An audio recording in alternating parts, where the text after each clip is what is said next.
이제 오늘 본문에서는요, 아담과 예수 그리스도에 대해서 이제 말씀을 하고 있습니다.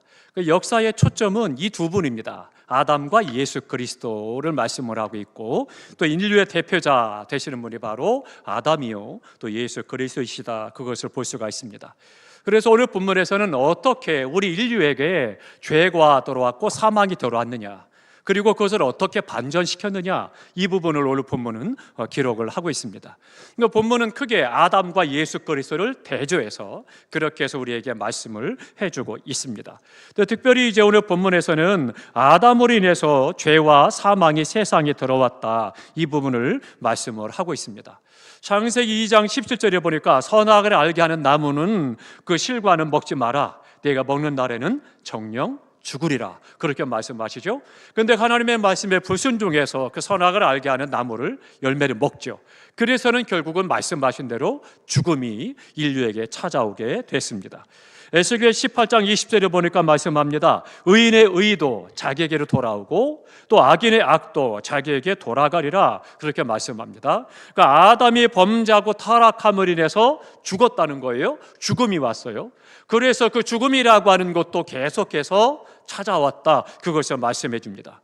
그러니까 아담의 죄성과 아담의 죽음이 모든 사람에게 이어져 내려오고 있다, 그것을 말씀하고 있습니다. 그러니까 아이들은요, 부모의 성품을 물려받습니다. 우리 옛말에도 그러죠. 효자 집안에서 효자가 난다, 그런 말 하죠. 그러니까 그들이 성품이 그대로 이어져 내려오게 되는 거고, 그 성품이라고 하는 것은 마치 어떻게 보면 되느냐면요, 쉽게 비유로 말씀을 드리면 그 가문에 내려오는 유전병과 같다, 그렇게 보시면 돼요. 그러니까 이상하게 그 가문 내력으로 쭉 내려오는 그것처럼 이 죄로 인한 죽음 또한 그렇게 유전되어져서 물려왔다, 그것을 성경은 말씀해주고 있습니다. 그러니까 아담이 범죄함으로 말미암아 죽음이 왔고, 그 죄성과 죽음이 결국 자자손손 유산되어지고 물려져서 우리에게 그것이 전해지고, 우리 또한 그것으로 말미암아 죽었다, 그것을 말씀하고 있습니다. 그러면 우리가 여기서 조심해야 될 것이 있습니다. 중요하게 생각할 것이 뭐냐면, 그럼 아담 한 사람이 범죄해서 죽었는데 나는 무슨 죄냐? 도대체 나는 무슨 죄 때문에 내가 죽어야 되느냐는 거죠. 이거 심각한 거 아니겠어요? 그런데 거기서 중요한 것이 있습니다. 오늘 본문 12절을 보겠습니다. 12절에 그렇게 말씀을 합니다. 12절 제가 읽어드릴 테니까 한번 찾아보시기 바랍니다. 그러므로 한 사람으로 말미암아 죄가 세상에 들어오고 죄로 말미암아 사망이 들어왔나니, 이와 같이 모든 사람이 죄를 지었으므로 사망이 모든 사람에게 이르렀느니라 말씀합니다.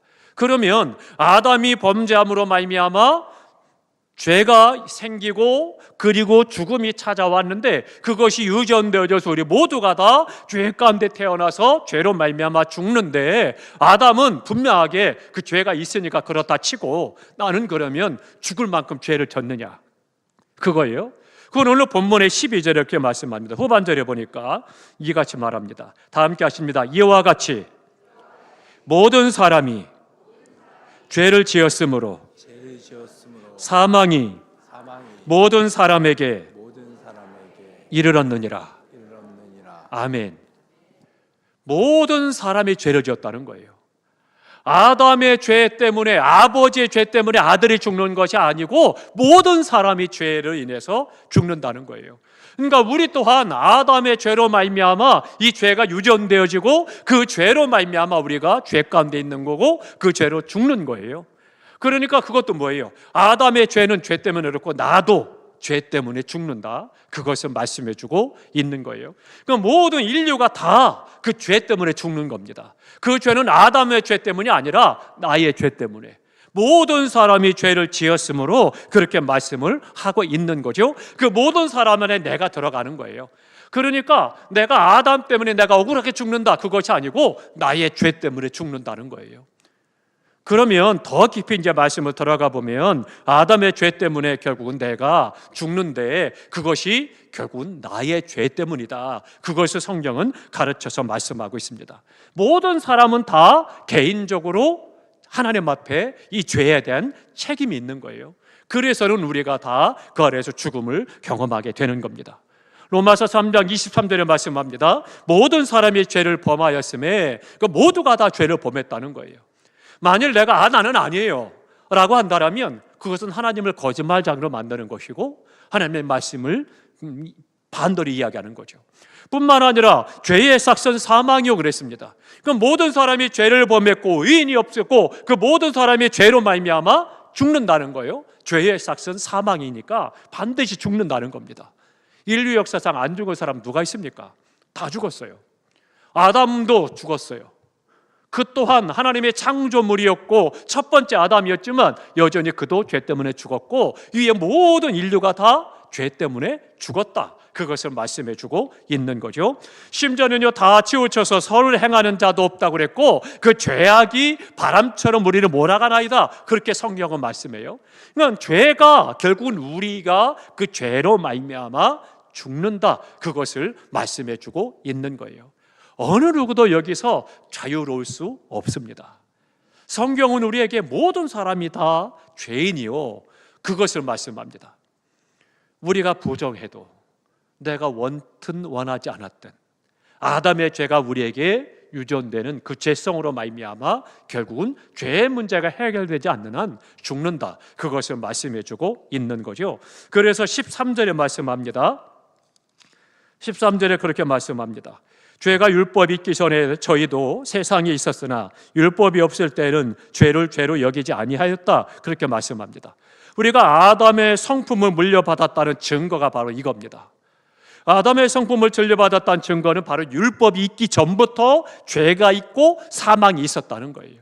율법은요, 우리로 하여금 죄를 죄로 알게 하는 겁니다. 그 율법으로 말미암아 죄가 우리 가운데 들어왔다고 그랬어요. 그 전에 그럼 무엇을 통해서 율법이 주어지기 전까지 아담에서부터 이 모세까지 이 중간에 끼어 있는 인류들은 어떻게 되느냐? 그것이 말하는 거예요. 그러면 그들은 죄가 없는 것이 되는 거고 그들은 사망이 없느냐? 아니에요. 그들도 다 아담으로 시작을 해서 율법이 모세에게 주어지기 전까지 죄를 깨닫도록 하기 전까지도 죄는 있었고 사망이 있었다는 거예요. 이것이 증거가 된다는 거예요.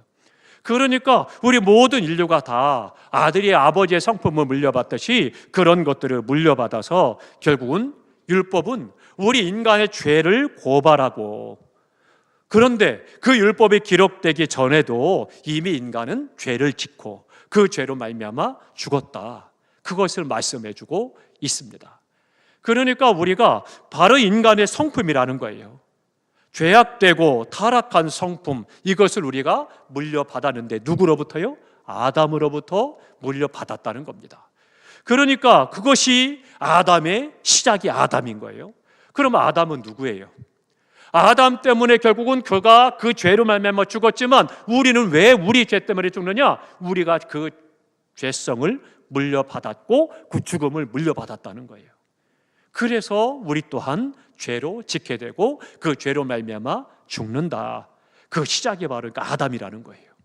이해가 되십니까? 그러니까 하나님께서 우리에게 이 죄의 문제에서 말씀을 하면서 이 아담으로부터 시작이 되었다. 그래서 죄의 원인이 누구에게 있느냐? 아담에게 있다. 그것을 이야기를 하고 있습니다. 아담은 하나님에 의해서 창조된 첫 번째 인간이죠. 뿐만 아니라 죄를 범하고 부패하고 사망의 벌을 받은 최초의 인간이 아담이에요. 그러니까 가장 영광스러운 창조의 은혜도 받았지만 그러나 가장 저주와 고통과 죽음에 대한 그것을 처음 받은 사람도 아담이라는 거예요. 세상 말로 천당과 지옥을 오고 가는 그런 존재가 된 거죠. 그러니까 창세기 3장 19절에 말씀하죠. 얼굴에 땀이 흘러야 식물을 먹고 필경 흙으로 돌아가리니 너는 흙이니 흙으로 돌아갈지라 그렇게 말씀합니다. 전도서 3장 8절 20절에도요. 다 흙으로 말미암았으므로 흙으로 돌아가리니 그렇게 말씀하죠. 결국은 창조한 그가 죄와 죽음으로 말미암아 다 흙으로 돌아간다 말씀해주고 있는 거죠. 그러면 우리가 좀 의문을 가질 필요가 있습니다. 도대체 죄가 뭐길래 도대체 그 죄가 도대체 뭐길래 그렇게 죽어야 하느냐는 거예요. 얼마나 큰 죄고 도대체 얼마나 그 죄가 얼마나 크길래 죽어야 되느냐. 우리가 세상에서 가끔 그러잖아요. 뉴스 듣다가 어떤 악한 사람을 이야기를 나오면 어때요? 저런 죽어 마땅한 놈 같으니라고 이야기하잖아요. 그때 죽음에 대해 이야기하죠. 그러면 그 대상이 어떤 사람입니까? 어떤 존재예요? 우리가 세상 가운데서도 저 사람 진짜 저건 죽어 마땅해, 저건 사형시켜야 돼, 막 이렇게 흥분해서 막 우리가 이야기할 때 그 대상이 어떤 죄를 졌길래요? 그러면 아담이 하나님 앞에 범죄함으로 말미암아 죽게 됐는데 도대체 그 죄가 뭐길래 죽어야 했느냐라고 하는 거예요.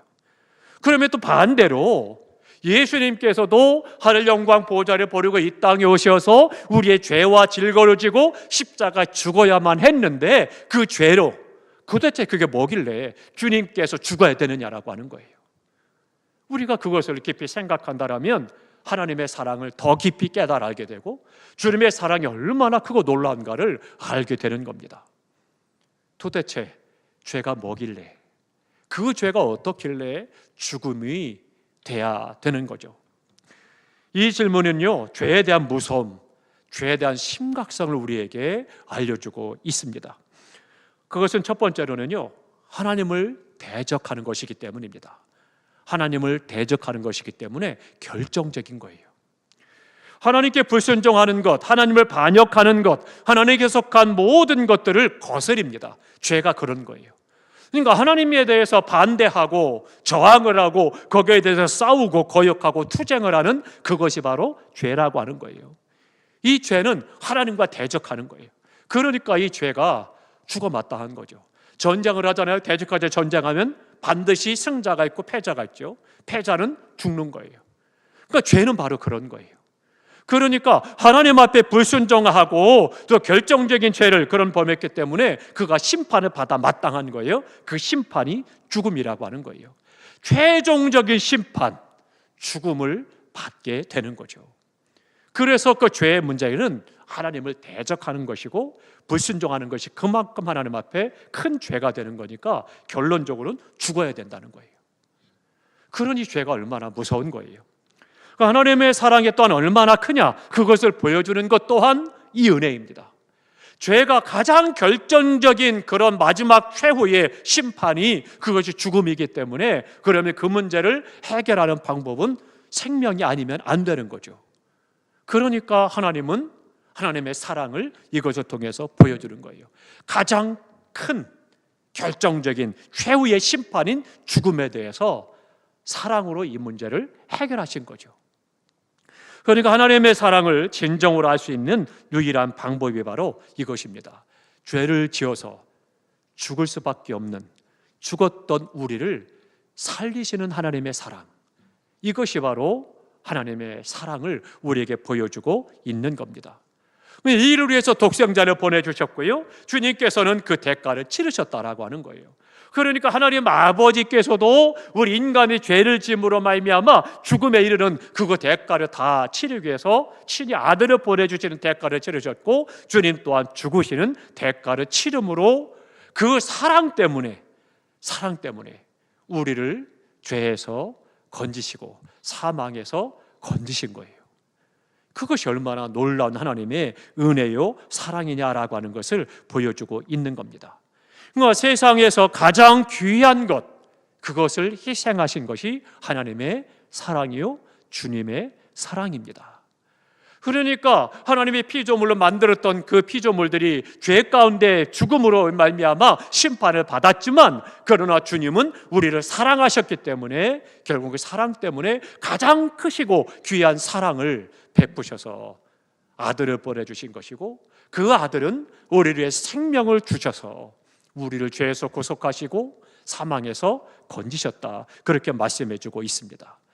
죄인을 위해서 죽기까지 내어주신 그 사랑, 그것이 바로 하나님의 사랑입니다. 그러니까 이 죄의 문제와 죽음의 문제가 심각하게 느껴지고 깨달을수록 하나님의 크신 사랑을 더 깊이 깨달아 알게 되는 겁니다. 주님께서도 뭐라고 말씀하십니까? 비유를 하시죠. 100원 빚진 자가 빚을 갚지 못하니까, 그러니까 어떻게 돼요? 그에게 빚을 갚아줬습니다. 탕감을 해줬어요. 그런데 10,000원 빚진 사람이 있었습니다. 그런데 10,000원 빚진 사람도 똑같이 어려우니까 힘드니까 탕감해줬어요.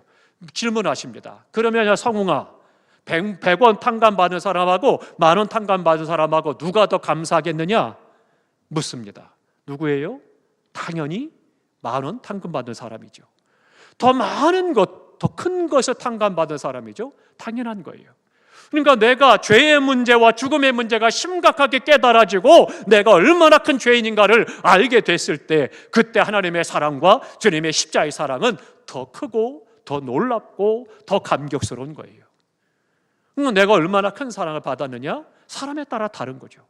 그 사람이 내가 얼마나 하나님 앞에 내가 죄인됨을 깨닫고 절실하게 알고, 그리고 내가 구원받은 것이 얼마나 크고 놀라운 하나님의 사랑인가를 알게 되는 것은 큰 차이가 있는 거죠.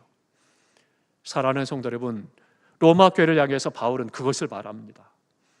우리의 죄가 얼마나 무겁고 큰 죄냐. 그 죄는 결국 우리의 생명을 앗아가는 죽음이라는 거예요. 그것이 결과인 거예요. 그런데 하나님께서 우리를 사랑하셨기 때문에 그 사랑으로 말미암아 가장 사랑하는 아들 독생자를 보내주신 것이고, 그 독생자 예수는 우리에게 생명을 내어주셨다. 그러니 얼마나 크고 놀라운 사랑인가, 이 사랑을 이야기를 하고 있는 것입니다. 죄는 하나님으로 하여금 최종적인 대가, 큰 희생, 예수 그리스도를 십자가에 죽게 하는 희생을 치르게 하신 거죠. 완전한 사랑이신 하나님께서 우리의 죄를 용서하고 구원받는 길을 열어주신 것입니다. 그것이 하나님의 크신 사랑이에요.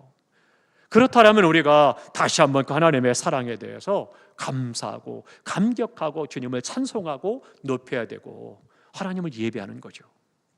한번 찾아봅니다. 로마서 5장 8절로 갑니다. 우리가 지난주 말씀을 드렸었는데요, 8절 다 같이 읽겠습니다. 우리가 아직 죄인 되었을 때에 그리스도께서 우리를 위하여 죽으심으로 하나님께서 우리에 대한 자기의 사랑을 확증하셨느니라. 아멘. 우리가 아직 죄인 되었을 때예요. 그 얘기는 뭐예요? 죽었다는 거예요. 죄로 멸망한다는 거예요. 죽었다는 거예요. 죽는데, 그런데 어떻게 해요? 우리 주님께서 친히 우리를 위해서 친히 죽으심으로 하나님께서 우리에 대한 사랑을 확증하셨다, 보여주셨다 말씀해주고 있습니다. 참으로 놀라운 하나님의 은혜죠. 죄는요, 하나님을 대적하게 하는 무섭고 심각한 것입니다. 그러니까 이 하나님께 대한 결정적인 범죄고 최종적인 대가를 치른 것 때문에, 그렇기 때문에 그 결과가, 그 대가가 죽음인 거예요. 그 대가로 우리 주님께서는 친히 십자가에 죽으셔야 했고, 우리의 하나님은 아들을 보내셔야 했다라고 하는 거죠. 그러니까 최종적인 죽음의 형벌을 받아 마땅한 우리지만 하나님께서 독생자를 주셨고, 그 주님은 우리의 모든 죄를 지시고 대신 십자가의 죽음으로 우리에 대한 하나님의 사랑을 보여주신 것입니다. 이 밤에 우리가 찬송하고 기도할 때 이 하나님의 사랑을 더 깊이 경험하고 체험해서 그 사랑 때문에 눈이 멀고, 그 사랑 때문에 아무것도 들리지 않고 보이지 않는 것처럼 그 사랑이 우리 가운데 충만하셔서 세상이 어떻게 됐든, 세상에서 내가 어떤 일을 만나든 어떤 어려움 속에 있든 우리가 오직 주님만이 보이고 주님 한 분만으로 만족합니다 고백하며 하나님 앞에 믿음으로 나아가는 귀한 믿음이 될 수 있기를 축복합니다. 우리가 사랑에 빠지면 어때요? 부모님이 볼 때는 저 아이가 문제도 많고 이것도 걸리고 저것도 걸리고 내 딸을 행복하게 못할 것 같은데 걸려서 반대하는데 그 딸은 아니라는 거죠. 사랑하는데 뭐가 문제냐는 거죠. 사랑하면 되죠. 그 하나님의 사랑이 우리 모든 것들을 다 품고 그 사랑 안에서 우리는 능히 견디고 이기는 겁니다.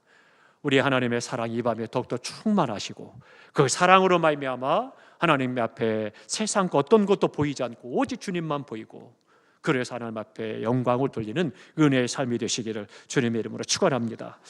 기도하겠습니다.